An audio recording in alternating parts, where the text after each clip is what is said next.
논문을 쓰거나 리포트를 쓰거나 보고서를 작성하기 위해서 우리는 수많은 데이터를 필요로 합니다. 그것들을 또 다 읽어야 되고 내 머릿속에서 요약을 하고 필요한 정보만 가지고 와야 되겠죠. 지금 여러분들이 보시는 이 자료는요, 국회의 논문 사이트입니다. 논문에서 제가 아동복지에 관한 키워드를 넣고 자료를 PDF 자료를 일일이 다 모으고 있습니다. 그리고 유튜브에 가도 중요한 자료들이 있겠죠. 또 유튜브에 가서도 아동복지라는 키워드를 넣고 여기 주소들을 일일이 다 모으고 있습니다. 이렇게 모은 수많은 정보들을 바로 폰더라는 겁니다. 폰더를 띄우고요, 파일로 시작하기를 눌러줍니다. 그리고 이때까지 모았던 내 자료들, 특히 논문 자료들, PDF 자료들로 정리되어 있는 것들을 한꺼번에 다 올려줍니다. 자, 그리고 틈틈이 모아놨던 유튜브에 있는 자료들 링크도 다 복사를 해서 동영상으로 올려줍니다. 동영상에 있는 모든 스크립트를 분석을 해서 폰더가 자료로 사용을 합니다. 자, 이렇게 하시고 조금만 기다리면 PDF에 있는 각각의 자료들 다 통합을 해주고요. 그리고 유튜브에 있는 데이터들도 스크립트로 요약을 해서 한꺼번에 저장을 합니다. 자, 그 최종 결과물을 한번 보세요. 위에 마인드맵을 눌러주면 수많은 데이터와 정보들을 일목요연하게 카드 형식으로 계속 정리를 해주고요.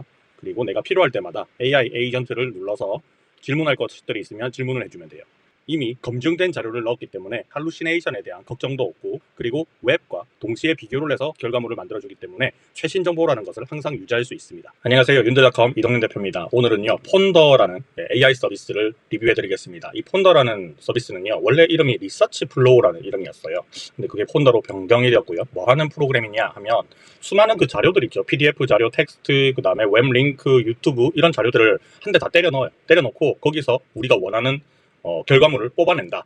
그렇게 생각을 하시면 됩니다. 쉽게 말하자면 요거는 공부하는 학생들이 조금 많이 쓸 것 같은 그런 프로그램이죠. 논문 쓸 때라든지 이런 데 활용하면 좋을 것 같은데, 참고할 자료들이 엄청 많잖아요. 그 자료들을 뭐 PDF나 이런 것들이 만들어져 있으면 그걸 다 넣어버리는 거죠. PDF가 아니더라도 PDF로 변환을 해서 넣어버리면 그걸 데이터베이스화를 시켜요. 그리고 그 다음에 그 데이터베이스 안에 있는 자료들과 웹에 있는 자료를 서로 막 이렇게 연결하면서 공부를 하는 거죠. 나 대신에 공부를 하는 겁니다. 그래서 내가 원하는 질문을 넣으면 거기에 맞는 답을 탁 이렇게 얻어내는 그런 프로그램이라고 할 수 있는데, 우리가 일반적으로 뭐 챗GPT나 아니면 뭐 제미나이나 이런 거 쓰시면 간혹 가다가 올바르지 않은 정보를 올바른 것처럼 해서 우리한테 알려주는 경우가 있어요. 할루시네이션이라고 하는 그런 현상들인데, 그런 거짓 현상들이 없습니다. 왜냐하면 내가 넣은 자료, 논문 자료 이런 걸 가지고 결과물을 웹에 있는 거랑 매칭해서 보여주기 때문이죠. 자, 사용하는 방법은 무료로 사용하기 이거 이용해 주시면 되는데, 영상 정보란에 링크 넣어놨거든요. 그 링크 타고 들어가셔서 이용을 하시면 됩니다. 저는 이 폰더 측으로부터 사용을 좀 해야지 설명을 할 수 있잖아요. 그래서 크레딧을 어느 정도 받아놓은 상태입니다. 간단하게 구글 계정으로 로그인을 했습니다. 자, 가격은 이거 좀 중요한 내용인데요. 이거 여러분들이 바로 그냥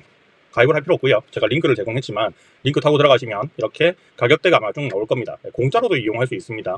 여기 처음에 시작할 때 하루에 20 크레딧을 주거든요. 근데 이 크레딧 소모가 그렇게 크지 않습니다. 그래서 요거 가지고도 충분히 활용을 해보실 수가 있고, 그리고 제가 요거 또 한번 쭉 살펴보면서 그냥 가격대, 가성비를 좀 알아봤는데, 가성비는 요 월 30불 정도 되는 게 가성비가 가장 좀 좋은 것 같습니다. 만약에 여러분들이 논문을 써야 된다, 뭔가 보고서를 작성을 해야 된다, 공부를 해야 된다 이런 상황이라면 좀 많이 쓰겠죠. 그때는 요 정도 쓰시면 되고, 한번 테스트 삼아서 써보시겠다면 무료 요금제가 제공되고 있으니까 이것부터 출발을 한번 해보세요. 그리고 무료 요금제를 쓴다 하더라도 하루에 업로드량이 5개 가량 업로드를 할 수가 있고요. 자, 한 번에 150메가짜리 파일을 업로드할 수 있어요.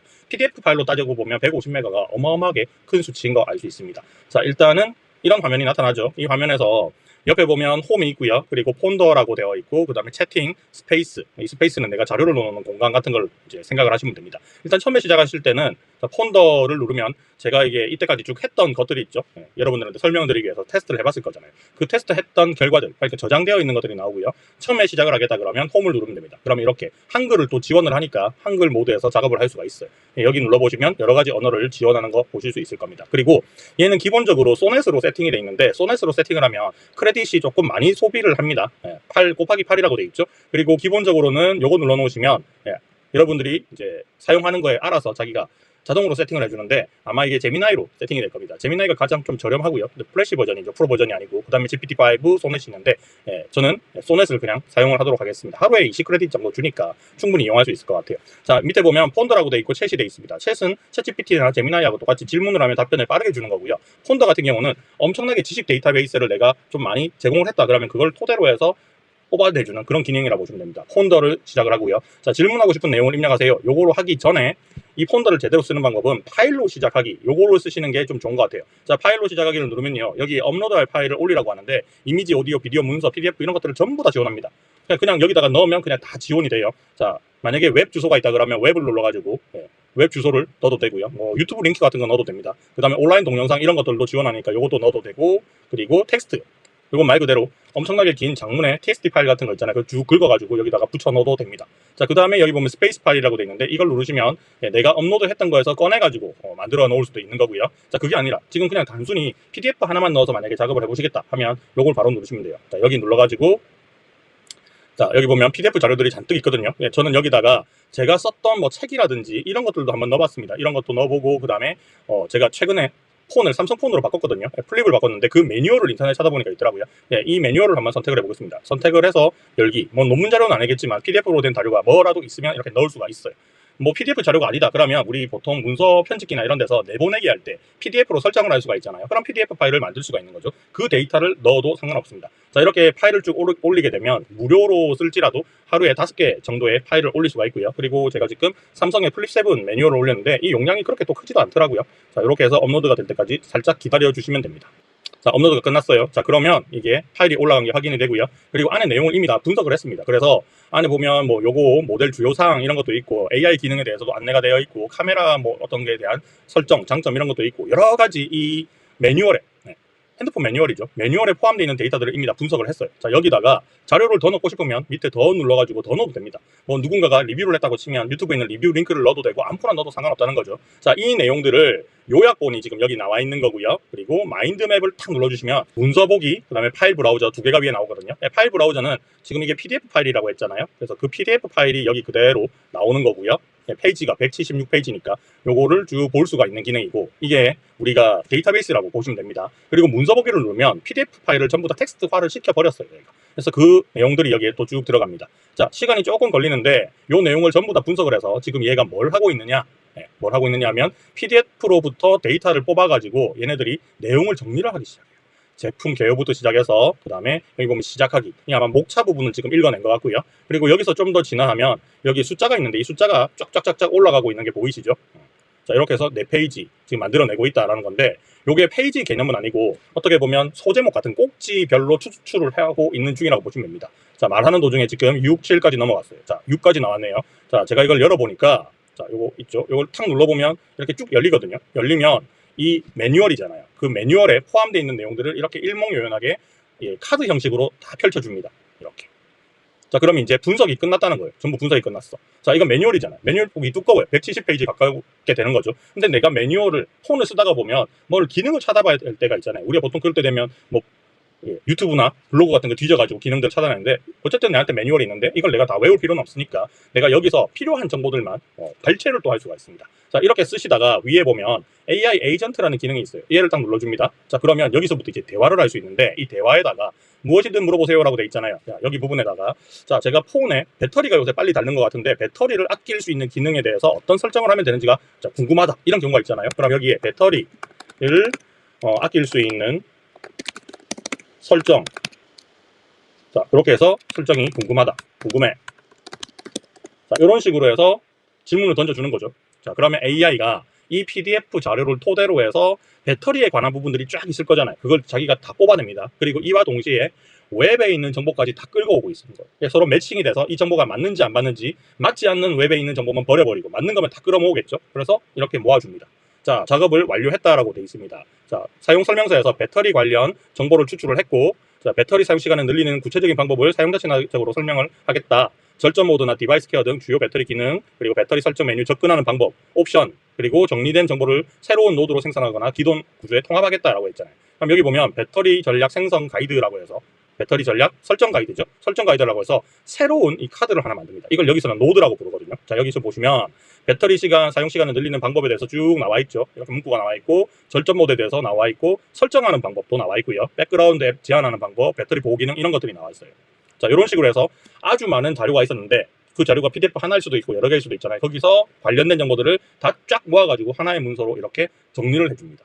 궁금한 게 이게 논문이라고 칠 수도 있고 매뉴얼이지만 논문이라고 칠 수 있잖아요. 그럼 여기서 자, 쭉 읽어보다가 자, 여기다가 질문을 또 할 수 있어요. 밑에 보면 AI에게 묻기라고 돼 있죠. 자, 여기서 눌러가지고 여기를 눌러가지고 자, 녹화할 때 화면을 녹화할 때 커서나 누른 지점을 표시할 수 있는 방법.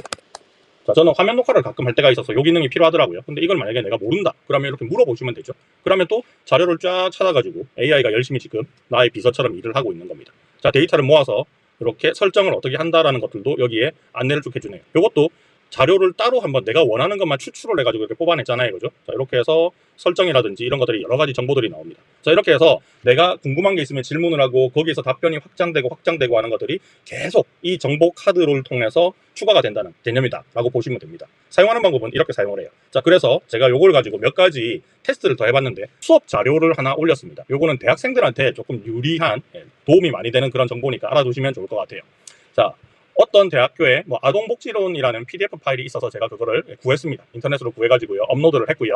자, 이렇게 올리고 나면 파일 브라우저를 통해서 PDF 파일에 대한 내용들이 이렇게 쭉 업로드가 되고 난 다음에는 총 99페이지거든요. 이게 다 이제 로딩이 되는 거고, 이게 이미 텍스트 추출을 해서 문서로 준비가 되어 있는 상황입니다. 이런 식으로 요약된 문서도 나와 있는 거죠. 자, 이거는 이제 데이터베이스라고 보시면 되는 거고요. 자, 그 데이터베이스 정리된 내용이 여기에 이렇게 나와 있습니다. 자, 요거는 카드를 열었다 닫았다 하면서 보시면 되고요. 자, 마우스로 이렇게 확대 축소하면서 이동하면서 보실 수 있어요. 자, 이 PDF 파일이거든요. 자, 여기서 요거를 쫙 누르잖아요. 그러면 99개에 대한 PDF 문서를 다 정리한 게 여기 나옵니다. 엄청나게 많이 나오죠. 어마어마해요. 자, 여기서 내가 알고 싶은 내용들이 있습니다. 자, AI에게 묻기 요걸 눌러도 되고요. 보통 이 AI에게 묻기를 누르면 특정 어떤 세부적인 걸 알고 싶을 때, 여기에 있는 내용 중에서 뭔가를 알고 싶을 때는 여기서 누르시면 되고요. 전체적으로 뭔가를 궁금하다 할 때는 여기 AI 에이전트를 누르면 됩니다. 자, 여기에서 무엇이든 물어보고 싶은 데 있죠. 자, 여기서 제가 지금 뭘 뽑아내려고 하느냐 하면 지금 대학교에 아마 시험 기간일 겁니다. 중간고사. 자, 그런데 교수님이 오픈북을 시험을 치겠다라고 얘기를 했어요. 자, 그런데 오픈북을 치는데 어떤 부분에 대해서 이 시험이 출제가 될지는 우리가 알 수가 없는 부분이잖아요. 그래서 얘한테, AI한테 이런 것들을 한번 물어보도록 하겠습니다. 자, 첨부한, 그냥 어차피 첨부된 거 알고 있으니까 여기다 그냥 바로 물어볼게요. 중요도 순으로 제일 중요한 것부터, 자, 이렇게 한국어로 내가 원하는 사항을 한번 뽑아보겠습니다. 자, 자기가 판단하건대 이 PDF 파일을 보고 중요한 부분들이 분명히 있겠죠. 이 원고, PDF 파일도 중요한 부분은 반복돼서 나와 있을 거고, 그런 것들을 자기가 판별을 하겠습니다. 그래서 내가 원하는 게 예상시험 문제를 만들어 달라고 했잖아요. 그래서 몇 개 만들어 달라. 요 얘기를 빠뜨려 먹었네요. 서술식, 단답식, 객관식 요거를 뽑아줘 하니까 이 원고에서 전체 학습 내용을 지가 분석을 하고 각 주제별로 중요도를 평가를 하고, 내가 중요도 순으로 뽑아달라고 했으니까 교수님이 시험을 내도 아마 그렇게 내지 않을까요? 자, 그리고 우선순위를 결정을 하고, 그리고 중요도가 높은 주제부터 서술식, 단답식, 객관식 문제를 생성을 하고, 자, 각 문제 유형별로 비율을 설정하고 이 시험 문제를 구조화해서 새로운 노드를 하나 더 만들겠다라고 했죠. 그래서 AI가 열심히 일을 하고 있습니다. 자, 모든 단계가 완성이 됐고요. 노드가 하나 생겼죠. 아동복지론의 7주차 예상시험 문제라고 되어 있습니다. 자, 여기에 형태가요, 서술식, 단답식, 그리고 객관식 이렇게 나왔겠죠. 자, 객관식 한번 열어볼까요? 저는 사실 이 부분에 대해서 잘 알지는 못합니다. 자, 요런 게 있네. 중요도도 자기가 표시를 해놨습니다. 다음 중 아동 문제의 원인에 해당하지 않는 것은, 자, 여기서 하나를 골라야겠죠. 만약에 이게 어느 부분에 있는지 궁금하다, 이 부분이 어디에 있는지 궁금하다 그러면 이 문서 추적 기능이 있어요. 이걸 누르면 문서가 쫙 열리면서 이게 이 부분에 있었다고 알려주는 기능도 포함되어 있습니다. 그러니까 원본 출처를 명확하게 알 수 있게끔 우리한테 해준다라는 거죠. 이 페이지에 이 내용이 있더라 하고 알려주는 거죠. 답변도 중요하잖아요, 그죠? 그럼 여기다가 문제 및 문제의 기출 문제의 예상 문제의 답변까지 포함해줘. 지금 기본적으로는 사용하는 방법이 내가 원하는 데이터를 집어넣고 그 데이터를 토대로 해서 내가 원하는 결과를 인터넷과 합쳐가지고, 인터넷 데이터하고 합쳐가서 보여주는 그런 것들을 제가 보여드렸는데, 여기 그냥 단순하게 파일로 시작하기를 누르지 않고 바로 질문하고 싶은 내용을 입력하세요, 이런 식으로 그냥 일반 GPT를 사용하는 것처럼 사용을 할 수도 있다. 그거까지 알아주시면 좋을 것 같아요. 자, 프로그램 사용하는 방법이 그냥 GPT를 이용하는 거하고 거의 비슷한데 훨씬 더 빠르게 답변을 얻어내는 게 아니라 깊이 있는 답변을 얻어내는 게 이 폰더라는 서비스의 특징입니다. 그러니까 학술적인 연구라든지 논문을 쓴다든지 뭐 이런 거 할 때 굉장히 유용하게 쓸 수 있겠다라는 생각이 들었어요. 정보란 가시면 링크 있으니까 그 링크 타고 들어가서 한번 저처럼 테스트를 해보시면 좋을 것 같고, 얘는 뭐 일반적인 생성형 AI나 이런 것들이 아니기 때문에 많은 사람들이 아주 재미를 가지고 흥미를 가지고 접근할 수 있는 그런 AI 툴은 아니지만 공부를 하는 사람 입장에서는 굉장히 중요한 AI 툴인 것 같습니다. 이미 수많은 대학에서, 해외 유수의 수많은 대학에서 사용을 하고 있는 걸로 알려져 있고요. 이 분야에서는 독보적으로 활용할 가치가 있는 서비스가 아닐까 싶네요.